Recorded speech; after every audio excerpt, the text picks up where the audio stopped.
A musician sent me this story about his grandfather, and according to him, his grandfather spent the last years of his life absolutely convinced that he had met the same mysterious couple twice, nearly 50 years apart, and they hadn't aged a single day. So, this is for entertainment purposes only, so enjoy. Now, this viewer, he explained that his grandfather was a blues and jazz guitarist who spent most of the 50s and the 60s traveling through Louisiana, Georgia, and South Carolina playing wherever people would pay him, right? Small clubs, private dinners, certain events, historic hotels, old plantation homes. And he wasn't famous or anything like that, but he was talented enough that wealthy people occasionally hired him to play at their intimate gatherings, we'll call them. Now, on this one night in the summer of 1959, he was invited to perform at a private dinner that was, it was this party that was right outside of Savannah. He said it was maybe 25 minutes away. And the estate itself was absolutely beautiful, but he said it felt strange, right? The house looked as if it had been frozen in time for years. There was no televisions, no modern artwork, no bright lights. Everything was illuminated by candles and chandeliers. Really, really old school. And according to him, the guest felt somewhat out of place, is how his grandfather described them. Their clothes looked really expensive, but very dated at the same time. Not costumes, I mean, maybe could have been, but just very older fashioned, worn, like they had gone out of style type of deal. Now, but among all the guests was this one couple that really stood out, and they appeared to be in their mid 30s. The man was of average build, clean shaven with dark hair that was slicked back, and the woman had pale skin like the man. She also had black hair, and it was resting just at her shoulders, but her eyes were strikingly gray.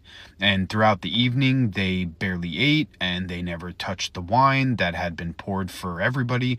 And, you know, whenever his grandfather looked up while playing, he noticed that they were watching him very intently. Not in like an uncomfortable way, more like they were enjoying him, right? They were mesmerized by his talent.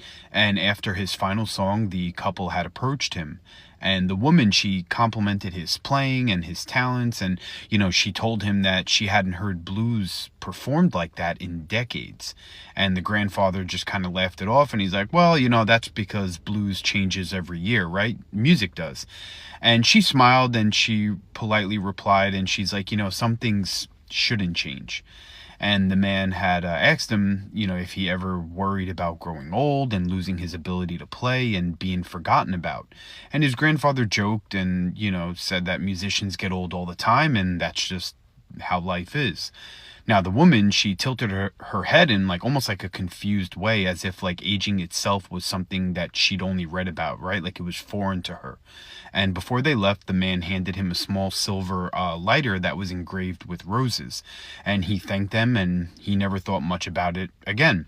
Now, of course, life moved on. He married, had children, had grandchildren, lost some friends, watched entire neighborhoods change over time, and he stopped touring. And eventually he retired, right? Well, then now in 2008, nearly 50 years later, his son convinced him to attend a jazz festival, in Charleston. And during a break between performances, he stepped into a small wine bar that was nearby, and sitting near a window overlooking the street was that same couple, exactly the same way that he saw them nearly 50 years ago. Same dark hair, same gray eyes, same pale skin, and that same elegant clothing. Not older, not heavier, they didn't look wrinkled, nothing. They looked the exact same. And at first he assumed, he was mistaken, until the woman looked up and she smiled at him. And she's like, hey, I was hoping that we'd get to hear you play again someday. And he felt his stomach drop because it confirmed what he was already thinking. And he recognized her voice and he knew that it was her. And the man that was with her, he stood and, he stood up and he shook his hand. It was firm and cold. And just as he remembered from the first time. And his grandfather finally asked the question that he'd been thinking. He's like, how old are you people? And the woman, she just laughed and then looked toward the stage where musicians were beginning to play again. And she just simply said, we're old enough to know that good music survives everything. Wars, floods, cities, families, people. But music has a way of refusing to die.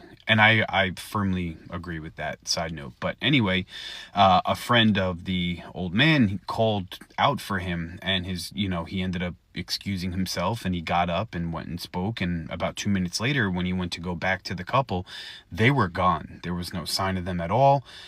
And after that, he had spent years trying to explain what had happened. And maybe they were descendants, maybe they were siblings, maybe, his memory wasn't as good as he thought it was.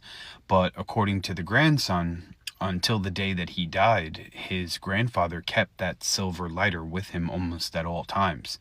And he began to call it like his good luck charm. And every once in a while, he'd hold it in his hands and kind of just like smile to himself, and he'd say to the family, I don't know if they were vampires or what, but whatever they were, they certainly weren't living life the same way that the rest of us were.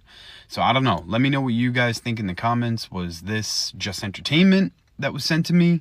Is this the memory of an old man, or a real life case of the movie Sinners with Stack and the girl at the end of the movie?